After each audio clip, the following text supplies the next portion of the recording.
नमस्कार। साहित्य तक के बुक कैफे के एक दिन एक किताब में मैं जयप्रकाश पांडे आपका स्वागत करता हूं और आज मैं शंभुनाथ की पुस्तक इतिहास में अफवाह उत्तर आधुनिक संकट से गुजरते हुए इस पुस्तक के साथ उपस्थित हूं।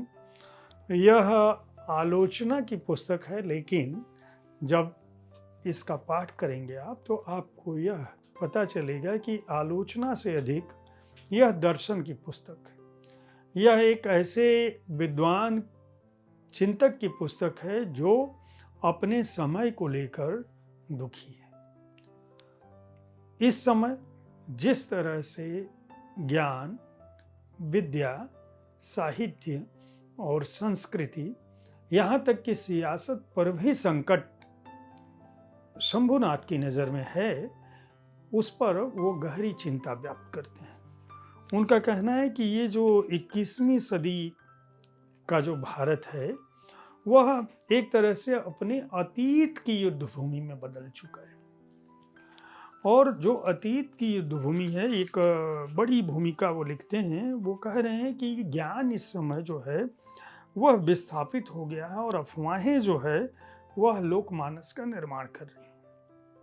वो कह रहे हैं कि इतिहास को मिथकों ने ढक लिया है, और चूंकि हम अतीत से युद्ध कर रहे हैं, इसलिए एक अनोखे तरह के भय, सामाजिक विभाजन और अजनबीपन से घिर गए हैं। न केवल मनुष्य बल्कि समूची मानवता ही अजनबीपन से भर गई है, भय से भर गई है। उनका कहना है कि जो अतीत की खाइयां हैं, होना तो यह चाहिए था कि हम अगर कोई गलती थी तो उससे सबक लेकर आगे बढ़ते, लेकिन हो उल्टा रहा है। स्थिति ये हो गई है कि हम पुनर्जागरण के नाम पर असंवेदनशील हो रहे हैं और हमारे जो जरूरी विमर्श हैं वह संवेदनशीलता के संकट से घिर गए।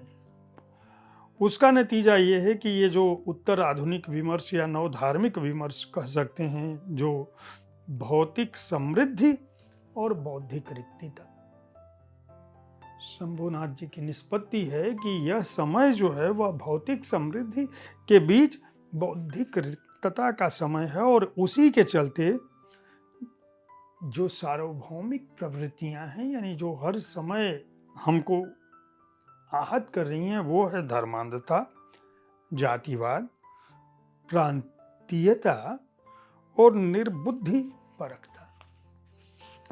अब चूंकि उनकी निष्पत्ति जो वो कह रहे हैं, पूरी पुस्तक में इसी बात का अवलोकन वो करते हैं कि इतिहास, ज्ञान, साहित्य और भारत की जो औपनिवेशिक दास्ता थी, जिस तरह से हमारे यहाँ एक एलीट बुद्धिजीवी और लोक दोनों दो कोनों पर, दो ध्रुवों पर बटे हुए हैं। लोक की स्थिति कुछ और है और जो एलीट है वह कुछ और कहता है। यह संकट उसी तरह का संकट है जिस तरह से शहरों का संकट है और गांवों का संकट। एक तरफ तेज रफ्तार बनती हुई सड़कें हैं, चमचमाते हुए शहर हैं, 24 घंटे बिजली की चकाचौंध है, तो दूसरी तरफ अंधेरा है, गांव है, और वहाँ पे जो खाई है वह बढ़ती जा रही है। शहर कहने के लिए हम ग्लोबल हैं। स्थिति यह है कि पड़ोसी को भी हम नहीं जानते कि वह क्या है। मोबाइल और आधुनिकता का संकट इस तरह का है कि दो लोग एक टेबल पर बैठे हैं, दोनों एक दूसरे से बात नहीं कर रहे हैं। एक ही घर की चारदीवारी में रह के वो एक दूसरे को संवेदनाएं सोशल मीडिया से संप्रेषित कर रहे हैं। तो कहने के लिए हम ग्लोबल हुए हैं, लेकिन निजी स्तर पर कितना बट गए हम। और ये जो भिन्न युग है, उस युग में विचार को, चिंतन को कैसे समेटा जाए, कैसे संजोया जाए, कैसे उसे बचाया जाए, यही चिंता शंभुनाथ इस पुस्तक में करते हैं, जो वागर्थ पत्रिका में जनवरी 2020 से अगस्त 2023 के बीच जो संपादकीय उन्होंने लिखे थे, उनका संकलन है। संपादकीय पश्चिम की नज़र से जो धार्मिक भारत है, भारत की जो महान परंपरा, लघु परंपरा है, जो एलिट विमर्श और लोकमन है, भारत में जो किसान है, जो दलित चिंतन है, जो स्त्रीवाद है, अंबेडकर को पढ़ते हुए क्या समझते हैं, देश को कौन बचाएगा, महामारी के और नागरिक परिसर विमर्शों को जोड़ने का अर्थ क्या है, असहमति का भविष्य आम असहमति में है। वो ये कहते हैं सभ्यता की हिंसा क्या हो सकती है, वंदे भारतम वंदे मानवम, स्वतंत्रता की जय यात्रा। और जो दूसरा खंड है, पहले खंड में ये सारे लेख हैं, दूसरे खंड में भारतीय साहित्य का दर्द, सूफी प्रेम के मायने। प्रेमचंद भूलने से पहले 2 खंडों में है, खंड 1-2। भाषा पर संकट पर वो नज़र डालते हैं, हिंदी का चेहरा क्या है, हिंदी संस्कृति का स्वप्न, कविता का भविष्य, नया मीडिया और हम, और साहित्य के कारण ही संस्कृतियाँ जीवित रहती हैं, ये लिखा है। लेकिन शंभुनाथ जी की बात केवल उनकी भूमिका की चर्चा या उनके इस पुस्तक में शामिल अध्यायों का नाम उल्लेख करने से नहीं पता चलेगा। मैंने क्यों कहा कि ये विचार से अधिक, आलोचना से अधिक दर्शन की पुस्तक है, वह ये इसलिए कि आप इस पुस्तक का कोई भी पन्ना खोलेंगे, आपको ऐसे 2, 4, 10 वाक्य जरूर मिलेंगे जो आपको झकझोर देंगे। जैसे मैंने मान लीजिए यह पृष्ठ खोला, अब यहाँ एक पंक्ति में पढ़ रहा हूँ, भारतीय समाज में मानुष भाव, नागरिक भाव या भारतीय उदारवाद का विघटन क्यों हुआ। 100 साल पहले भी भारत एक मृत्यु आंधी से, एक महामारी से बाहर निकला था।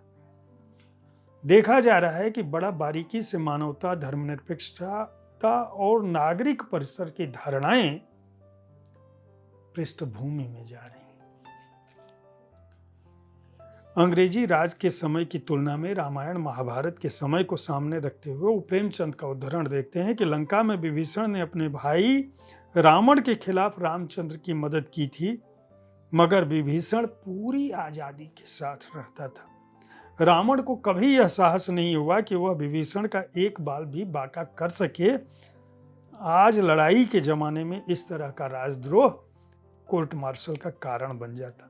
अब आप ये समझिए कि प्रेमचंद जी ने ये बात जब लिखी थी और आज जब मैं ये बात कह रहा हूँ, ये शंभुनाथ लिख रहे हैं, यानी रावण की लंका में भी विभीषण राम राम लिखकर अपने घर की दीवार पर उस लंका में रह सकते थे। आज के समय में विपरीत विचारों को किस तरह से देशद्रोही करार दिया जाता है, वह इस पुस्तक में। ऐसे ही मैं एक दूसरा पन्ना खोला हूं, उन्होंने लिखा है दलित विमर्श दलित चेतना की एक मंजिल है, अंतिम मंजिल नहीं। एक और पन्ना मैं खोलता हूं, आखिर भारतीय साहित्य की पहचान धुंधली क्यों हुई, शिक्षित बुद्धिजीवियों के मन में उसकी अनुगूंज प्रभावशाली क्यों नहीं हुई।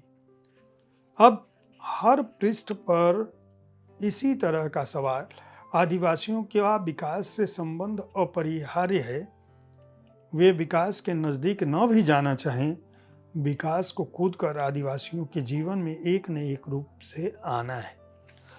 आप समझ सकते हैं कि हमारे समय का एक बुद्धिजीवी, विचारक, चिंतक, लेखक, प्राध्यापक, जिसने अपना पूरा जीवन हिंदी साहित्य को पढ़ाने, उस भाषा को बचाने, उसके दर्शन को समझने में दे दी, वह अपने समय को किस तरह से देखता है। शंभुनाथ हिंदी के प्रतिष्ठित लेखक, विचारक, प्रोफेसर रहे कलकत्ता विश्वविद्यालय में। उन्होंने इसके अलावा केंद्रीय हिंदी संस्थान में भारतीय भाषा परिषद के निदेशक के रूप में उनकी एक बड़ी भूमिका रही है। संस्कृत की उत्तर कथा, सभ्यता से संवाद, रामविलास शर्मा, भारतीय अस्मिता और हिंदी, कवि की नई दुनिया, राष्ट्रीय पुनर्जागरण और रामविलास शर्मा, उपनिवेशवाद और हिंदी आलोचना, प्रेमचंद का हिंदुस्तान साम्राज्य से राष्ट्र, हिंदी उपन्यास, राष्ट्र और हाशिया, हिंदू मिथक, आधुनिक मन, भारत की अवधारणा, भारतीय नवजागरण, एक असमाप्त सफर, हिंदी नवजागरण, भारतेंदु और उसके बाद, भक्ति आंदोलन और उत्तर धार्मिक संकट, इस तरह की तमाम पुस्तकें लिख चुके हैं। बहुत सारी पुस्तकों का संपादन कर चुके हैं और वर्तमान चुनौतीपूर्ण समय में उनके सामने जो सवाल रहे हैं कि क्या यह दौर बौद्धिक आत्म विमुग्धता की जगह आत्मनिरीक्षण को संभव कर सकता है, क्या सामाजिक जो खाइयाँ बढ़ रही हैं क्या उन पर पुल बन सकता है, क्या कोई ऐसा साझा बुद्धिपरक परिप्रेक्ष्य हो सकता है जिससे भारत अपने अतीत और भविष्य की वैकल्पिक व्याख्या को कर सके? क्या वर्तमान की जो विध्वंस लीलाएं हैं उनके बीच सांस्कृतिक पुनर्निर्माण के सपने देखे जा सकते हैं? उनका कहना है कि स्वतंत्रता की जो पहली पीढ़ी थी उसने जो स्वप्न देखा था वह आज एक चिंताजनक दौर में है, और इसीलिए इस पुस्तक की यह जरूरत है कि अगर आप भारतीय समाज के मानुष भाव को, नागरिक भाव को बचाना चाहते हैं तो एक बार आत्मनिरीक्षण करिए। यह सोचिए कि हमारे समय में हम जो कुछ दर्ज कर रहे हैं, जो हमारा साहित्य दर्ज कर रहा है, साहित्य कभी भी सत्ता के पीछे नहीं चला था, लेकिन आज हम सत्ता के पीछे चल रहे हैं। साहित्यिक श्रेष्ठता और बौद्धिकता, उसकी स्वतंत्रता आज संकट में है, और उसका मूल कारण है हमारे दृष्टिकोण का अभाव, हमारे स्वार्थ की अधिकता हमारे अंदर, और हमारे अंदर मानवीयता का क्षय होना। अगर आप हमारे समय की एक ऐसी चिंतन परक पुस्तक, वैचारिक पुस्तक पढ़ना चाहते हैं जो न केवल भारतीय साहित्य, संस्कृति, समय, उसके दर्शन, उसकी विचारधारा का अवलोकन करती है, बल्कि आज की कसौटी पर कसती है, तो इस पुस्तक को खरीद कर पढ़ सकते हैं। वाणी प्रकाशन ने इसे प्रकाशित किया है। मूल्य 495 रुपये है और पृष्ठ संख्या है 352। उम्मीद है साहित्य तक का यह एपिसोड आपको पसंद आया होगा। इस कार्यक्रम में आप किस तरह की पुस्तकों की चर्चा चाहते हैं, इसके बारे में अपनी राय से हमें ज़रूर अवगत कराएं। हमारी कोशिश होती है कि विविध विधाओं की पुस्तकों के साथ मैं आपके पास पहुंचूं, ताकि आपको अपनी पसंद की पुस्तक चुनने में आसानी हो। कल ठीक किसी समय ऐसी ही किसी एक कृति के साथ मैं फिर मिलूंगा। देखते रहिए साहित्य तक। धन्यवाद।